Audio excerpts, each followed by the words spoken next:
4 दफ़ा मेरे साथ ऐसा हुआ कि मैं 10 दिन किसी और के पास रही, 10 दिन किसी और के पास रही। क्या लालच वो आपको देते थे? लालच यही मुझे देते थे कि आपको हम पाकिस्तान वापस भेज देंगे। कदम कदम पर वहाँ पर नोचा जाता था, क्योंकि वहाँ पर इतने मैं अकेली नहीं थी, बहुत सारे लोग थे वहाँ पर, और एक कमरे में ना 20-20 लोग थे वहाँ पर। मर्दों के अंदर बीच में रहना आपको पता है फीमेल के लिए बहुत मुश्किल होता है जी। गाड़ी की डिक्की में मैं और मेरे साथ एक और लड़की थी, फीमेल थी वो भी ना, वो भी गाड़ी की डिक्की में गई। फिर वहाँ पर हमें नहीं पता कि कौन सी जगह पर वो लेके गए। वहाँ पर बस स्टॉप पर हमें उन्होंने छोड़ा, ठीक है। वहाँ पर उन्होंने फिर हमें, क्योंकि हमारे पास तो फ़ोन नहीं था, कुछ भी नहीं था, उन्होंने अपने फ़ोन से ना कॉल करवाई कि आप जिनके पास जाना चाहते हो उनको कॉल करो। फिर मैंने दोस्त को कॉल की और 5 घंटे के बाद मैं अपने दोस्त के पास गई। मैं तुर्की में 3 माह रुकी हूँ। वहाँ पर मैंने बहुत मेहनत की, पैसे जोड़े, मैंने पैसे जोड़ के फिर मैं गई हूँ आगे। वहाँ पर जब मैं जाके देखती हूँ, मुझे पता था वो खेती बाड़ी में काम करता है, और जब मैं वहाँ पर जाके देखा, मुझे ये पता था वो अकेला है। उसने मुझे ये बताया मैं अकेला हूँ, लेकिन जब मैंने देखा तो वहाँ पर 4 लोग और थे। अस्सलाम वालेकुम, मेरा नाम अली शेर और आप देख रहे हैं पंजाब यूरो टीवी। एक और बामकसद इंटरव्यू लेके आपकी खिदमत में हाजिर हुए हैं। एक ऐसी स्टोरी हम आज आपके साथ शेयर करेंगे जो कि बड़ी दर्दनाक है। ये यूनान रह के आई हैं, ग्रीस रह के आई हैं, और ये कैसे वहाँ गई, यकीनन जिस तरह लोग जाते हैं गैर कानूनी तरीके से, ये खुद बताएंगी। और इनके बॉयफ्रेंड थे, इनका एक रिलेशन था, उस बंदे ने इनको क्या सबज बाग दिखाए और उसी बंदे ने फिर इनका क्या हशर किया, वो हम इन्हीं की ज़ुबानी जानने की कोशिश करते हैं। तो मैं इनकी तरफ बढ़ता हूँ। नाजरीन से ये सिर्फ रिक्वेस्ट है कि तमाम जो इंटरव्यूज़ मैं इस किस्म के करता हूँ, उनका मकसद यही होता है कि लोगों को एजुकेट किया जा सके, और बड़ी मुश्किल से लोगों को ढूंढना पड़ता है। बहुत ज़्यादा लोग कैमरे के सामने नहीं आना चाहते, तो कोशिश करें ऐसे इंटरव्यूज़ को सदका जारिया समझ के शेयर किया करें, ताकि बहुत ज़्यादा पाकिस्तानी बच्चे बच्चियाँ हैं, न्यू जनरेशन है जो कि गैर कानूनी रास्ते को इख्तियार कर रहे हैं और उसके कॉन्सिक्वेंसेस का उनको पता नहीं है। सो हम गुफ्तगू का आगाज़ करते हैं। अस्सलाम वालेकुम। वालेकुम अस्सलाम। बहुत शुक्रिया मेरी बहन, आपने टाइम दिया। क्या नाम है आपका? नेहा। नेहा, एज क्या आपकी? 20 साल। और पाकिस्तान कहाँ रहती हैं आप? लाहौर में। लाहौर में। अच्छा, थोड़ा सा नाजरीन को अपनी स्टोरी के मतलब बताइए कि ग्रीस आप कैसे गईं और कैसे आपने इत्मीनान कर लिया? बस मेरा एक दोस्त था और उसकी बातों में आके मैं गई चली थी, उसके पीछे लगी थी। नहीं, उसने मुझे बोला कि ना आप भी यहाँ आ जाओ, तो हम लोग वहाँ पर शादी कर लेंगे, अच्छी ज़िंदगी गुजारेंगे। तो मैं बस उसकी बातों में आ गई थी, तो फिर मैं उसके पीछे चली गई। अच्छा, ये मुझे बताएं कि पाकिस्तान आप क्या करती थी? पाकिस्तान में एक जॉब करती थी छोटी सी ना, स्कूल में। स्कूल में? जी जी। ओके।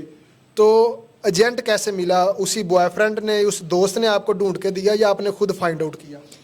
नहीं, उसी ने ढूंढ के दिया था। उसी ने ढूंढ के दिया था। तो आपने अपने वालिदैन को बताया कि मैं इस तरह बाहर जाना चाह रही हूँ? जी, मैंने बताया था, लेकिन वालिदैन नहीं माने थे। उन्होंने कहा कि कोई ज़रूरत नहीं, हालात जैसे आपको पता नहीं ठीक है। मेरे साथ जो हुआ है अब, तो इसी बात से वो डरते थे कुछ गलत ना हो जाए। तो मेरे साथ बहुत कुछ गलत हुआ है। जब आपके वालिदैन नहीं माने तो फिर आपने क्या किया? मैंने पहले तो बहुत ज़िद की मैंने कि मामा पापा मान जाए, लेकिन वो नहीं माने। फिर मैंने वही दोस्त से रब्ता किया, मैंने उनसे कहा कि आप कुछ करें मेरा ना, मैंने भी वहीं पर आना है, क्योंकि उन्होंने मुझे बहुत सारे ख्वाब दिखाए थे कि हम वहाँ पर जाएंगे, हम शादी करेंगे, लाइफ बहुत अच्छी हो जाएगी बाद में। मैं भी उनकी बातों में आ गई थी, बहुत मैंने बर्दाश्त किया कि मैंने कहा नहीं, अब मैंने नहीं, मामा पापा ने जब डांटना मुझे तो मैंने गुस्सा करना, मामा पापा ने मुझे मारा डांटा, क्यों मैं जाऊँगी, मैंने कुछ करना है, मुझे नहीं पता, मैंने जानना है। मैंने ज़िद की, मामा पापा ने भी घर से निकाल, नहीं तुम चले जाओ, जो करना अपनी मर्ज़ी से करो, ठीक है, फिर हम सपोर्ट नहीं करेंगे। तो फिर मैंने अपने दोस्त को ही बोला, मैंने कहा आप कुछ करें, मुझे वहाँ पर आना है आपके पास, अगर आप मुझसे प्यार करते हैं। 2 साल हो गए थे हमारे ना रिलेशन को, तो मैंने कहा अगर आप मेरे अच्छे दोस्त हो ना, तो फिर मेरा भी कुछ करें, मैंने वहाँ पर आना है। फिर मैं वहाँ पर चली गई थी उनके पास। तो जब आप अपने दोस्त के पास जाती हैं तो फिर कैसा वेलकम करता है आपको? वहाँ पर जब मैं जाके देखती हूँ, मुझे पता था वो खेती बाड़ी में काम करता है, और जब मैं वहाँ पर जाके देखा, मुझे ये पता था वो अकेला है। उसने मुझे ये बताया मैं अकेला हूँ, लेकिन जब मैंने देखा तो वहाँ पर 4 लोग और थे। जहाँ वो रहता था? जी, वहाँ जहाँ पर रहता था वहाँ पर 4 कमरे में ना 4 लड़के थे। तो वहाँ पर वो उनके साथ था, तो मैं उनको देख के हैरान थी। इसने तो मुझे बोला था कि मैं अकेला हूँ, कि यहाँ पर ना सारे ये काम करने वाले हैं, तो मेरे पास इतना नहीं है कि मैं अपना सेपरेट रूम ले सकूँ। तो इनके साथ ساتھ ہی شیئر کرتا ہوں، اسی لیے آپ کو بھی میرے ساتھ یہیں پر رہنا پڑے گا. تو مجھے اتنا عجیب لگا کہ میں ان مردوں کے بیچ میں رہوں گی، ظاہر سی بات فیمیل ہوں، تو مجھے اتنا گلٹی فیل ہوئی کہ مجھے فیل ہوا کہ میں نے غلطی کی ہے یہاں آ کے. پہلی دفعہ آپ کو تب احساس ہوا؟ احساس ہوا، بہت زیادہ احساس ہوا، مجھے خود پہ غصہ آ رہا تھا. اچھا، تو وہ جب اس نے کہا کہ آپ کو یہیں رہنا پڑے گا تو پھر آپ نے کیا کیا؟ پھر میرے پاس کوئی اور راستہ نہیں تھا. میں کس کے نام میں یہاں پہ کسی کو جانتی، نہ کسی کی مجھے زبان آتی، تو نہ مجھے کچھ پتا، تو پھر مجھے مجبوراً وہیں پر رہنا پڑا. آپ کتنی دیر اس کے پاس رہی ہیں؟ دوست کے ساتھ میں 2 ماہ رہی ہوں. 2 ماہ رہی ہیں؟ جی. اچھا، وہ جو 2 ماہ مجھے بتا رہی تھیں، کیسے آپ نے سروائیو کیا؟ بہت مشکل سے، بہت. میں نے مردوں کے بیچ میں سونا ایک فیمیل کے لیے بہت مشکل ہے. وہاں پر میں نے بیٹھنا، اور مجھے بہت عجیب لگتا تھا. اور ایک ہی لائن پر ہم نیچے نا سوتے تھے، ایک ہی گدا بچھا کے ایک ہی لائن پر زمین پر. تو مجھے بہت عجیب لگتا تھا. تو میں نے بہت مشکل سے میں نے وہاں پر 2 ماہ گزارے ہیں. اوکے. اچھا، آپ جس طرح بتا رہی تھیں مجھے کہ آپ نے کھیتوں میں بھی کام کیا ہے، وہ کیا سٹوری ہے؟ جی بالکل، میں نے کھیتوں میں بھی کام کیا ہے. اس نے مجھے مجبور کیا تھا کہ اگر تم یہاں پر آئی ہو نا تو رہنا نا، تو کام تمہیں کرنا پڑے گا. پھر میں نے نا کھیتی باڑی اس کے ساتھ ہی شروع کر دی کرنا. لیکن وہاں کا موسم اتنا ٹھنڈا تھا، پانی اتنا ٹھنڈا تھا کہ مجھ سے کام میں بہت بیمار، فیمیل ہوں، ظاہر سی بات ہے میرے سے کھیتی باڑی نہیں ہونی تھی. تو میں بیمار رہنا شروع ہوگی، بہت زیادہ بیمار رہنا شروع ہوگی. پھر میں نے 1 منتھ کیا، پھر چھوڑ دیا. اس کے بعد مجھ سے ہو نہیں رہا تھا. اور پھر اس سے میری بحث بھی ہوئی دوست سے. اس نے مجھے بولا اگر تم نے یہاں پر رہنا تو تمہیں کرنا پڑے گا. تو مجھ سے ہو نہیں رہا تھا. پھر میں نے فیصلہ کیا کہ مجھے اس کے ساتھ نہیں رہنا، کیونکہ اتنا مشکلیں دیکھ رہی ہوں. اگر اس کے پیچھے میں سب کچھ چھوڑ کر آئی ہوں، یہ مجھے یہ صلہ دے رہا ہے. مجھے تو لگا تھا اس کے پاس سب کچھ ہوگا. تو مجھے بہت گلٹی فیل ہوئی. مجھے احساس ہوا کہ میں نے فیصلہ کر لیا مجھے اس کے ساتھ رہنا ہی نہیں ہے. پھر میں وہاں سے گھر سے باہر گئی. وہاں پاس میں نے ایک مسجد تھی، تو مجھے لگا یہاں پہ کوئی نہ کوئی پاکستانی مل جائے گا، بھائی بہن نا کوئی مل جائے گا.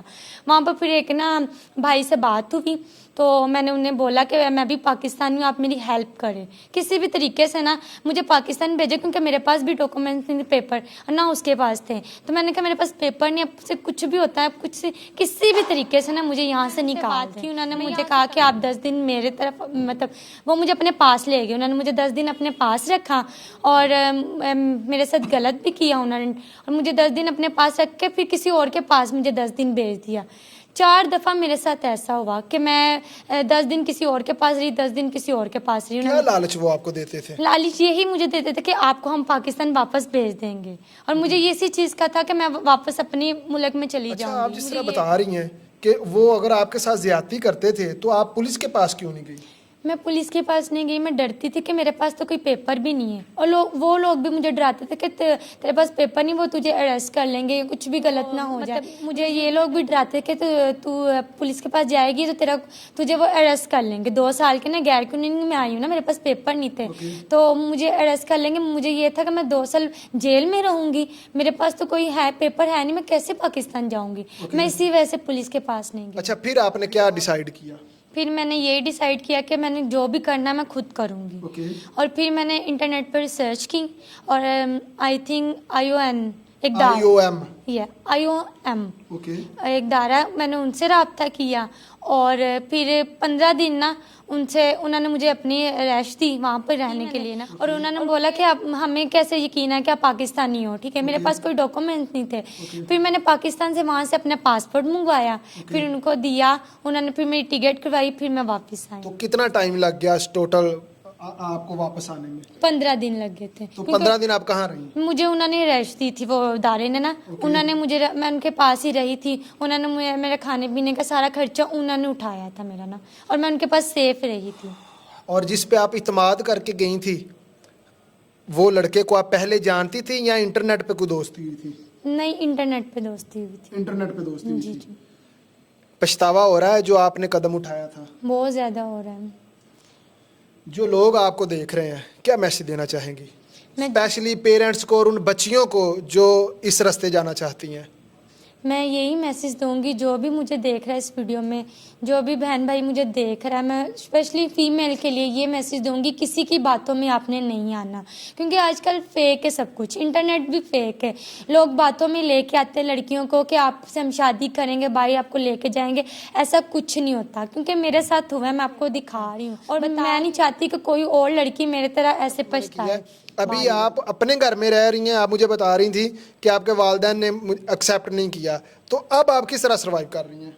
नहीं, वालिदैन ने नहीं किया, मेरे भाई ने और वालिद ने ना मुझे घर से मतलब निकाल दिया था। तो ये कि लेकिन मामा मुझे सपोर्ट करती है, कभी कभी मिलने आती है मुझसे, और मैं जॉब कर रही एक छोटी सी ना।